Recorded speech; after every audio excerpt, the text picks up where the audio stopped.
They weren't always California's team. They belonged to another place, a grittier place, a place called Brooklyn. It all started there, in the borough of noise and dreams, long before the sunshine and the freeways. The team had many names at first, the Bridegrooms, the Superboss, the Robins, but one name stuck, a name born from the streets themselves. Fans had to dodge the electric trolleys that crisscrossed the borough on their way to the ballpark. So they became the Trolley Dodgers, the Brooklyn Dodgers. The heart of the team beat inside a ballpark named Ebbets Field. It was more than just a stadium. This was the team that broke barriers. In 1947, Branch Rickey signed Jackie Robinson. He answered with his bat, his speed, his grace. He was carrying the weight of a movement. In 1955, after years of heartbreak, the Dodgers beat the Yankees. Brooklyn exploded in joy. The love affair was not meant to last. A businessman named Walter O'Malley owned the team. O'Malley saw a future somewhere else. He saw wide open spaces and looked toward Los Angeles. The unthinkable started to become inevitable. The news hit Brooklyn like a death in the family. It was a betrayal, but it was no use. The deal was done. In 1958, the Brooklyn Dodgers were no more. For Brooklyn, it was a wound that would never heal. The team arrived in a city that barely knew them. They played in the cavernous Memorial Coliseum.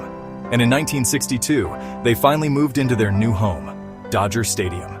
It was a masterpiece, a modern wonder carved into the hills of Chavez Ravine. The Los Angeles Dodgers were finally, truly home, ready to create their own history under the warm California sun. The new home needed new heroes. A left-handed pitcher with a blazing fastball. His name was Sandy Koufax.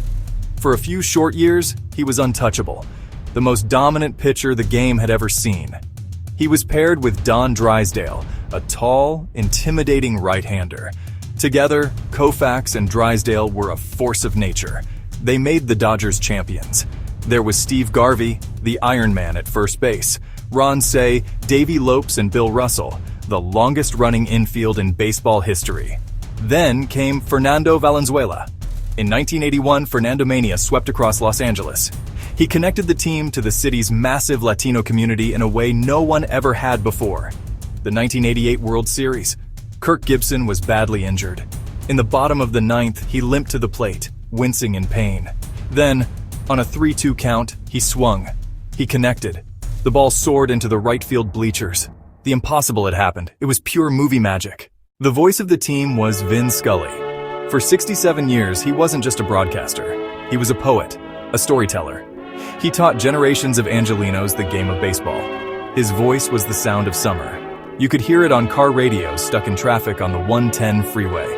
You could hear it from transistor radios on the beach in Santa Monica. Los Angeles is a sprawling, diverse metropolis, a collection of different neighborhoods, cultures, and languages. But everyone could agree on the Dodgers. Going to Dodger Stadium was a shared experience. Families from East LA and Beverly Hills sat side by side, cheering for the same team. They wore the same blue caps. They ate the same Dodger dogs. The iconic LA logo is more than just a team emblem. It's a symbol of the city itself, representing pride and belonging. The journey has not always been easy. There have been long stretches of disappointment. But the fans always stayed. They kept showing up. They kept believing. The triumphs have been glorious. World Series victories in 59, 63, 65, and 81. After a 32-year drought, they reached the mountaintop again in 2020, bringing joy to a city that desperately needed it.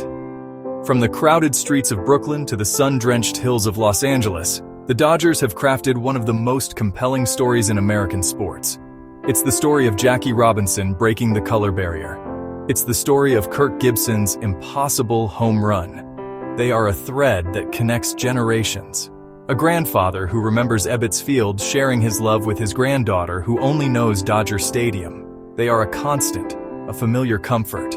On any given night, you know the boys in blue will be there, playing under the lights, carrying the hopes of a city on their shoulders, enduring.